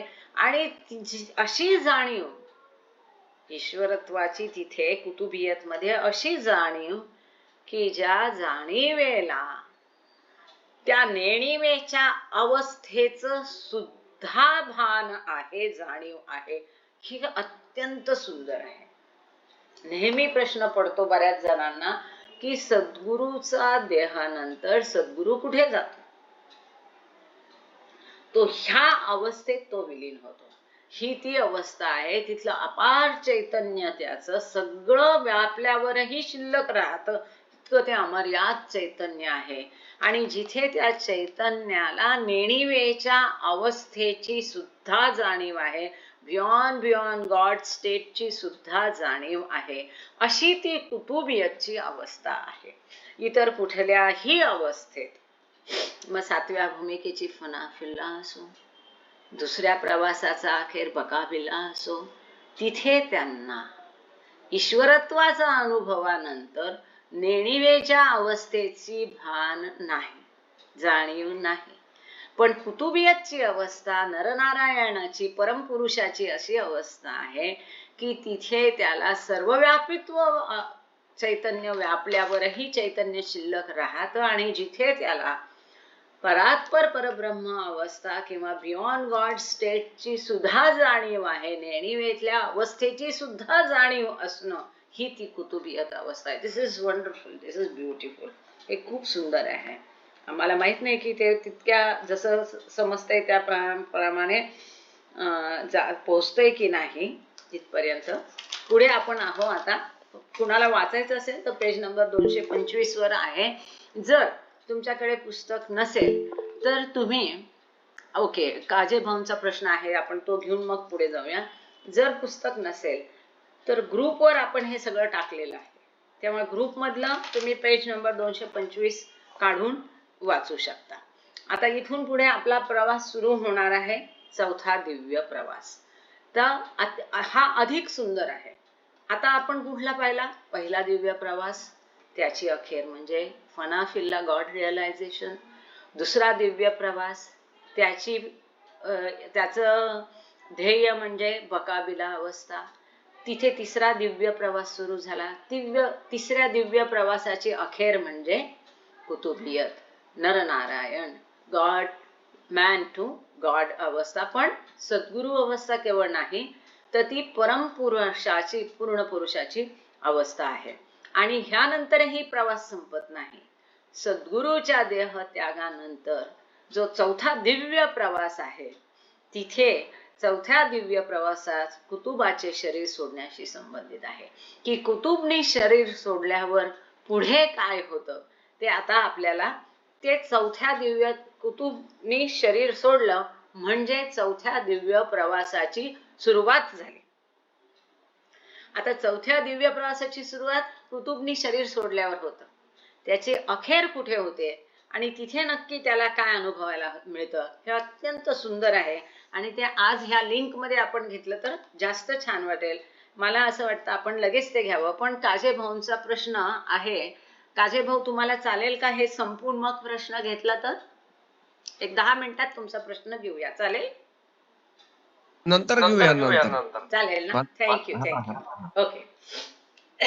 आता चौथा दिव्य प्रवास हा आपण सुरू करत पहा. इथे हा सर्कल आहे. इथे तिसऱ्या प्रवासाची अखेर झालेली आहे. आता हा चौथा दिव्य प्रवास तिसऱ्या दिव्य प्रवासाच्या अखेरीला सुरू झालेला आहे. हा चौथा दिव्य प्रवास म्हणजे हे शिखर जे आहे ते आता आपण बघणार आहे. कठाळे काका, तुमचा माईक चालू आहे. आपल्याशी बोलत होतो. हा, जय बाबा. वाचन करायचं आहे का? सांगते. हा, 25 माझं पुस्तक आहे. आपल्याला वाटलं तर मला आपण सांगू शकता. जय बाबा. मग तुम्ही सुरुवात करता का 226 पानावर शरीर सोडल्यावर? हो, एक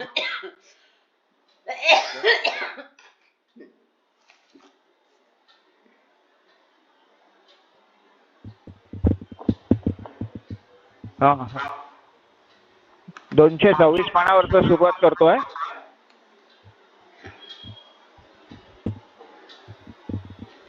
जय बाबा. बोला. चौथ्या दिव्य प्रवास कुतुबाचे शरीर सोडण्याशी संबंधित आहे. शरीर सोडल्यावर देखील कुतुब जाणीवपूर्वक व्यक्तिशः अपरिमित ईश्वर म्हणून शाश्वतरित्या असतो व फनाफिदाह अवस्थेच्या जे लक्ष्य आहे, मी ईश्वर आहे, या अविभाज्य व व्यक्तिगत अवस्थेचा कायम स्वरूपाचा अनुभव घेतो. म्हणजेच शरीर किंवा मानवी रूप चौथ्या दिव्य प्रवासात त्यामध्ये त्यागले तरी अपरिमित अविभाज्य व्यक्तिमत्वाचा सचेत अनुभव मी सर्व.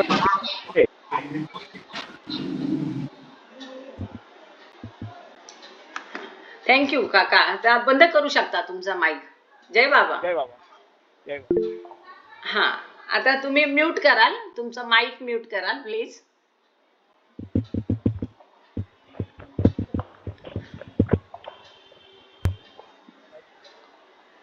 येतोय म्यूट करायला? हा, झाला ना? ठीक आहे. थँक्यू काका. आता कुतुबने शरीर सोडलं. कुतुबने शरीर सोडल्यावर चौथ्या दिव्य प्रवासाची सुरुवात होते. मग बऱ्याच जणांच्या मनात असतं की कुतुबने शरीर सोडल्यावर नक्की त्याची अवस्था काय होते. तो अनंतात विलीन होतो, तो परात्पर परब्रह्म अवस्थेत बियॉन्ड स्टेटला जातो, नेणिवेच्या अवस्थेत जातो, असं काहींचं म्हणणं आहे. पण ते चुकीचं आहे. मग ह्या प्रवासाच्या अखेरचा उपयोगच काय? जो नेणिवेतला आत्मा होता त्याने तिथून प्रवास करून जाणीवपूर्वक, सचेतनतः, भानपूर्वक हे अनुभवलं. त्याचं असं अमर्याद दिव्यत्व अनुभवलं की जे सगळ्याला व्यापून सुद्धा त्याचं अमर्यादित्व शिल्लक राहिलं. अशी अवस्था अनुभवल्यानंतर, त्याचं कार्य संपल्यानंतर, त्या देहात असताना त्याला ज्या काही कर्तव्य या सृष्टीसाठी दिलेली आहेत ती संपल्यानंतर, त्यांनी शरीर टाकल्यानंतर काय होतं? अमर्याद ईश्वरत्वामध्ये तो स्थापित होतो. ही कोणती अवस्था आहे? 10 स्टेट्स ऑफ गॉड आपण पुढे बघणार आहोत. ते बघू तेव्हा बघू. सध्या आपण 2 महत्वाच्या अवस्था आपण जाणतो. एक अवस्था ती आहे परात्पर परब्रह्म अवस्था, जी मूळ अवस्था आहे, म्हणजे नेणी वेतला आत्मा आहे. आणि दुसरी अवस्था म्हणजे ईश्वरत्व, ज्याला माहीत आहे मी ईश्वर आहे, ज्याचे त्रिगुणात्मक पैलू आहेत, जो सृष्टीचा करता हरता धरता म्हणून कार्य करतो, म्हणजे जो एकमेव अस्तित्व असलेला ईश्वर, ज्याचं अमर्यादित्व आहे.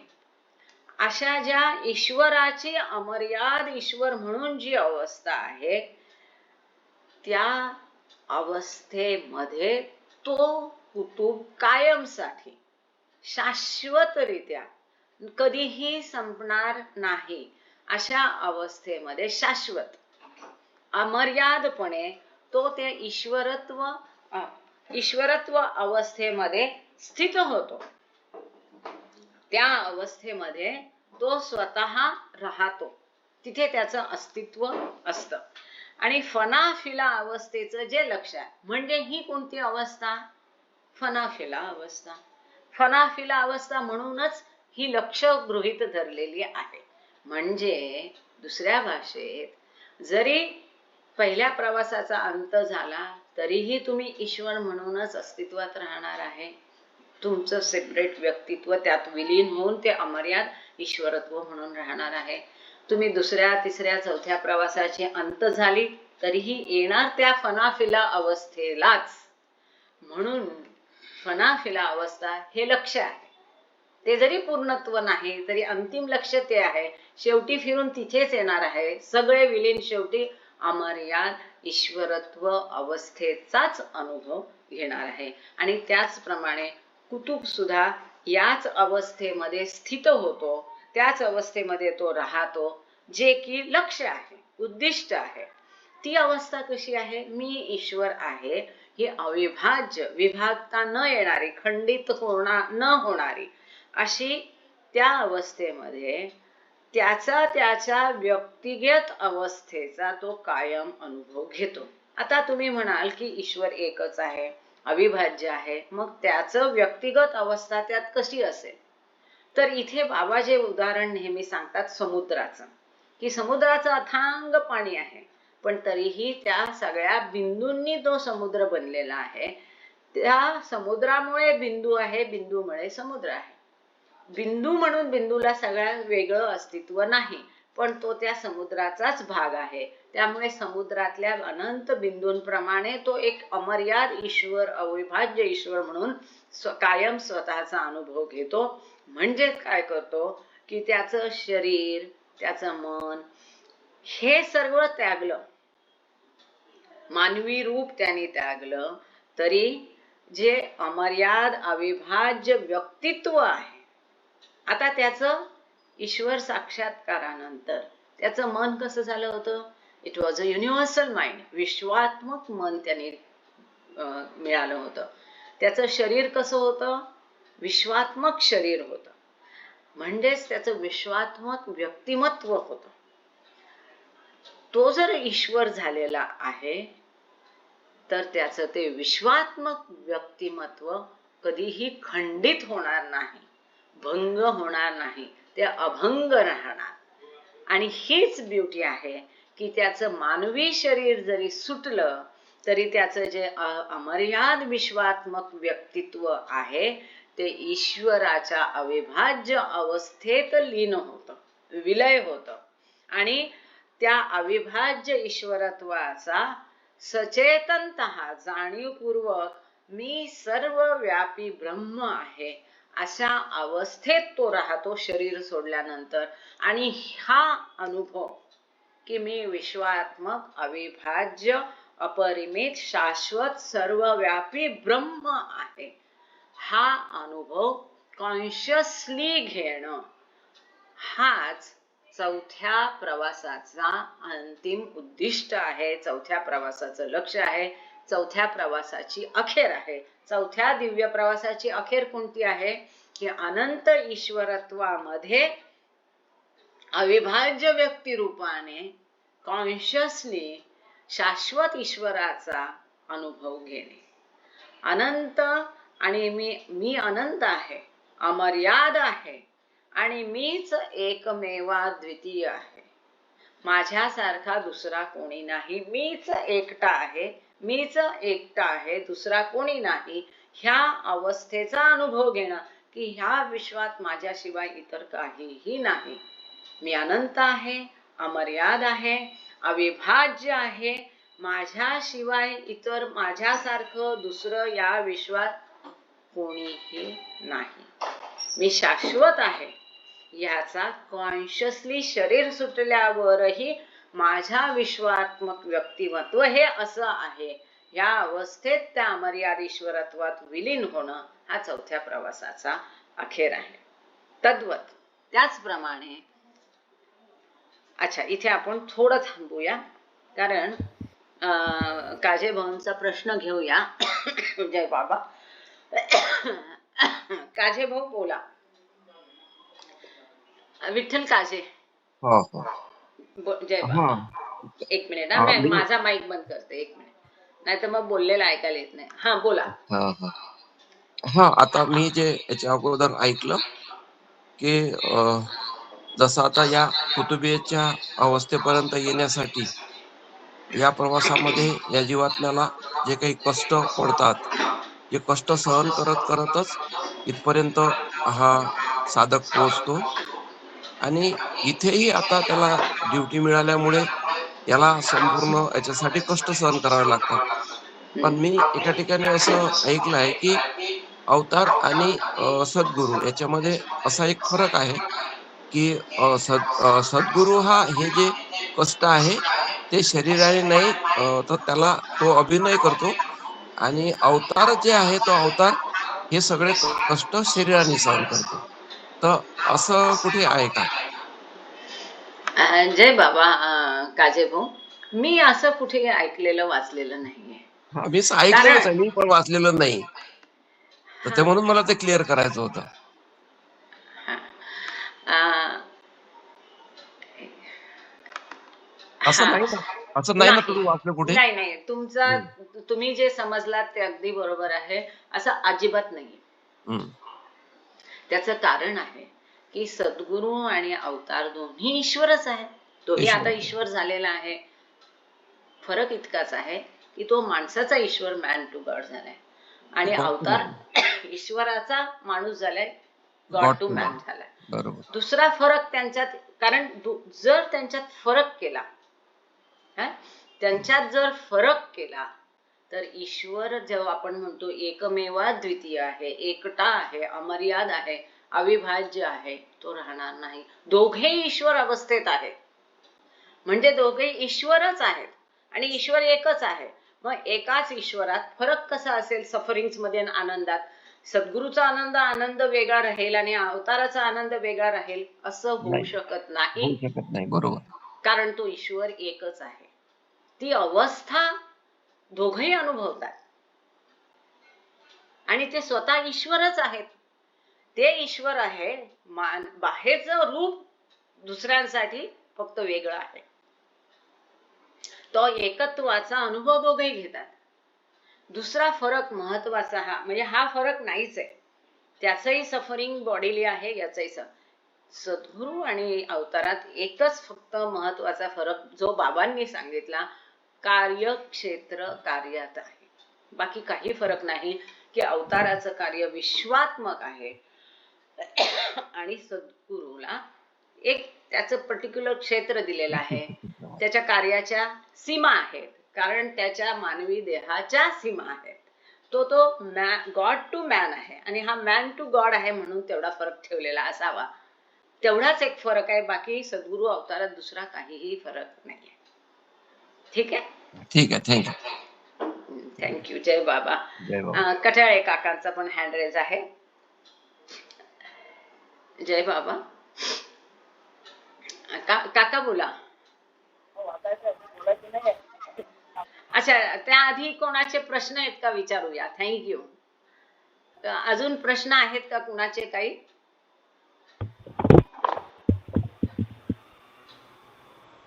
जय बाबा.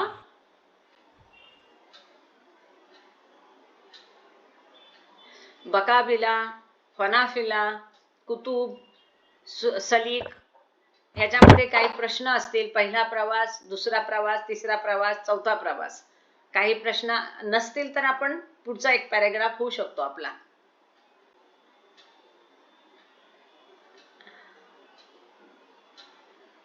हा, जय बाबा. Okay okay, thank you. आणि वाचून घेतील आहे आता हे. हा, थँक्यू काका. बस काय येतोच ना. हो. तद्वत ईश्वर बकाबिल्लाहच्या अवस्थेत जेथे मी ईश्वर आहे, मी मानव आहे या चेतनेची वरपांगी दुहेरी भूमिका अभिव्यक्त होते. स्वाभाविकपणे ती वठवतो.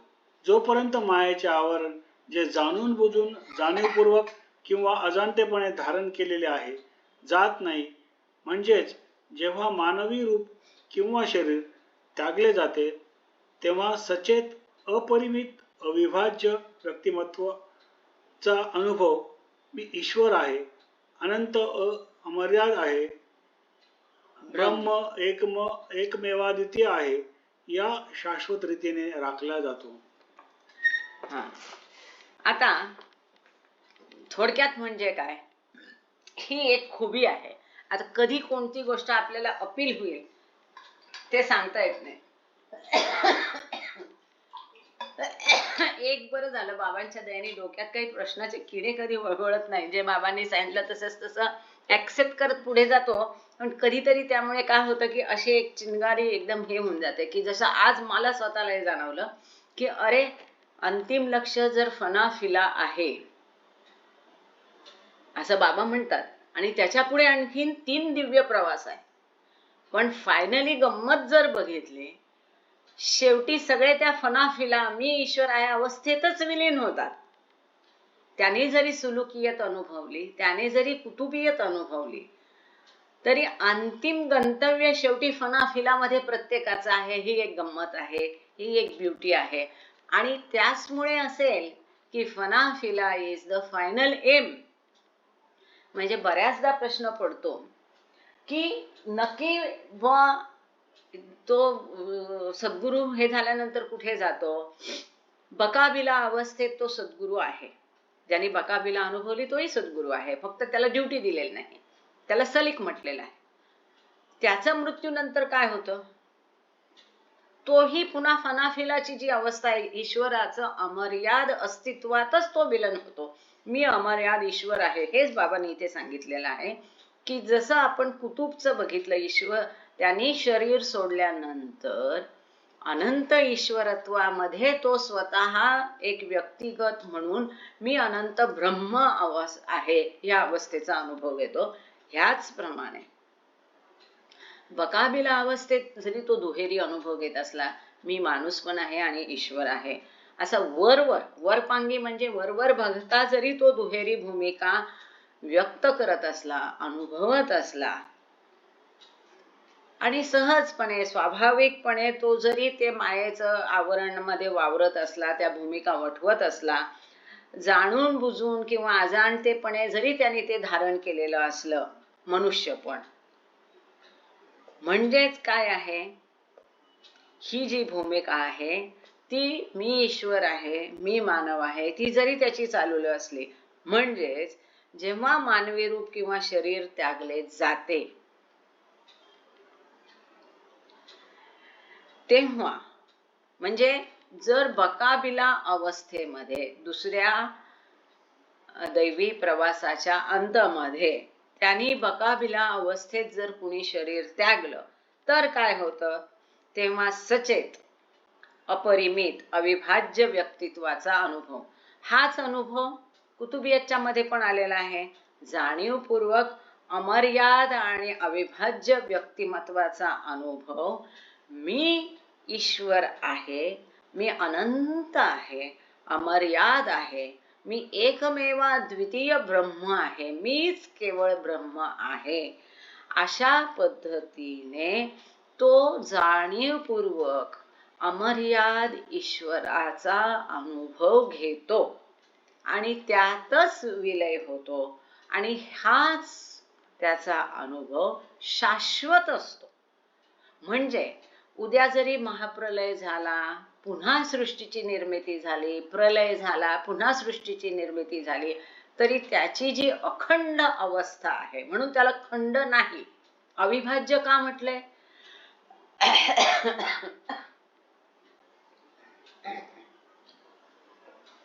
जर प्रत्येक महाप्रलयानंतर सृष्टीच्या निर्मितीच्या वेळेला जर त्याला पुन्हा नेणिवेतला आत्मा म्हणून प्रवास करावा लागला, तर तिथे त्याचा अमर्यादित अखंड अवस्थेत खंड पडला होईल, बरोबर ना?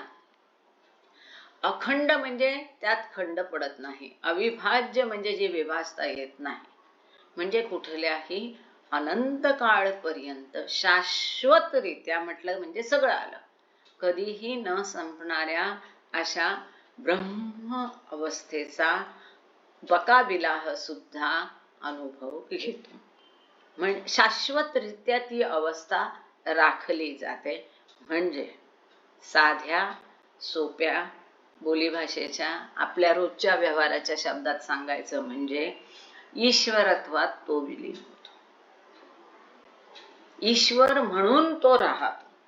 मी ब्रह्म आहे या चेतनेचा, या अवस्थेचा, हे महत्वाचं आहे. त्याचं शरीर नष्ट झालं तरीही त्याची चेतना जी अमर्याद चेतना आहे ती नष्ट होत नाही. ती अमर्याद चेतना चैतन्यपूर्वक, जाणीवपूर्वक मी अमर्याद ब्रह्म अवस्था आहे, मी परमात्मा आहे, ह्या अवस्थेचा चिरकाल अनुभव घेते. कुतुबियत मध्ये सुद्धा शरीर त्यागलं तरी मी ब्रह्म आहे या अवस्थेचा तो चिरकाल अनुभव घेतो. म्हणजे बकाबिलाने शरीर टाकल्यावरही तोच अनुभव आहे, चौथ्या प्रवासाचा अंतही तोच अनुभव आहे, दोन्हीत फरक नाही. म्हणून बाबांनी सुरुवातच पॅरेग्राफची केली तद्वत, म्हणजे त्याचप्रमाणे. कोणत्या प्रमाणे? कुतुबियतच्या चौथ्या दिव्य प्रवासाचा अंत प्रमाणेच ही सुद्धा अवस्था आहे की मी एकच आहे, की तिथे बाबांनी एक ऍडिशन केलंय. चौथा दिव्य प्रवास त्याला त्यासाठी म्हटलं असेल की जे अनंत अमर्याद असं एकमेवा द्वितीय असं म्हटलेलं आहे, आणि इथेही ब्रह्म एकमेवा द्वितीय म्हटलेलं आहे की माझ्यासारखं मीच ब्रह्म आहे, ह्या अवस्थेचा तोही अनुभव घेतो, हाही अनुभव घेतो. आणि ती अवस्था जी आहे त्या अवस्थेचा अनुभव कोण घेतं? चेतना घेते. ती चेतना काही मरते का? नाही, फक्त शरीर मरतं, भौतिक शरीर टाकलं जातं, पण ती जी त्यांनी एवढ्या कष्टाने चेतना प्राप्त केलेली आहे ती अमर्याद ब्रह्मस्वरूपात तशीच राहते आणि अमर्याद अविभाज्य ब्रह्मस्वरूपाचाच ती अनुभव घेते. ईश्वर, अच्छा आता वेळ नाहीये ना, 2 मिनिट आहे. ईश्वर म्हणजेच अस्तित्व, शाश्वत, थँक्यू नवर भाऊ, अपरिमित व चराचराला व्यापणारे सर्वव्यापी आहे. तर ईश्वर म्हणजे काय आहे? शाश्वत आहे, नश्वर नाही, ते कधी नष्ट होत नाही, संपूर्ण चराचरात ईश्वर आहे. ज्या अर्थी ईश्वर शाश्वत रीतीने अमर्याद अस्तित्व आहे, त्या अर्थी अमर्यादपणे शाश्वतरित्या अस्तित्वात असणाऱ्या ईश्वराच्या अमराद संख्येने ईश्वरावस्था आहे. आता हे एक ट्विस्ट आहे तिथे, तर हे पुढच्या वेळेलाच घेऊ आपण. आणि हा सुंदर आहे. आपण पुढच्या वेळी काय करूया की आपल्या 2 पुरवण्या इथे सुटल्यात, 25 आणि 27 नंबरची, कदाचित 26 नंबर पण असेल, तर आपण ती पुरवणी घेऊया पुढच्या वेळेला. आणि मग हे ईश्वरत्वाच्या वर पुढे खूप सुंदर आहे, ते आपण पुढच्या मीटिंग मध्ये घेऊया. तुम्ही सगळे जॉईन झालात, सगळ्यांचे आभार, की मेहर प्रभूचे आभार. आणि आज हे नव्या वर्षाच्या सगळ्यांना परत एकदा हार्दिक शुभेच्छा. सगळ्यांचं नवीन वर्ष बाबांच्या दिव्य प्रेमामध्ये, त्यांच्या आठवणीमध्ये अधिकाधिक त्यांनी सांगितलेल्या मार्गाने सगळ्यांचं जीवन ह्या वर्षामध्ये जावो आणि आनंदात जावो. कारण बाबांनी सांगितलं की सतत आनंदी राहा, परिस्थिती कशी पण असो, तशा अनंत आनंदात सगळ्यांनी सतत राहावं, ह्या इच्छेबरोबर मी इथे थांबते. 7 वाजले आहे. तर आज प्रार्थना कोण करणार आहे? जय बाबा. हा ताई मी अमोल करणार आहे. हो. हो सुरू करा. अवतार मेहेर अवतार बाबा बाबा की की जय. जय. थँक्यू बाबा हे जय. परवरदिगार, सर्वांचे पालन करणारा व रक्षण करणारा तू अनादि व अनंत आहेस. तू अद्वैत व तुलनातीत आहेस. तुझा थांब कोणालाही लागू शकत नाही. तुझ्या ठाई रंग नाही, अभिव्यक्ती नाही, रूप नाही, तसेच गुणही पण नाही. तू अमर्याद आणि अगाध आहेस. तर्क व कल्पना या पलीकडे आहेस. तू सनातन व अविनाशी आहेस. तू अविभाज्य आहेस. दिव्य दृष्टीशिवाय तुला कोणीही पाहू शकणार नाही.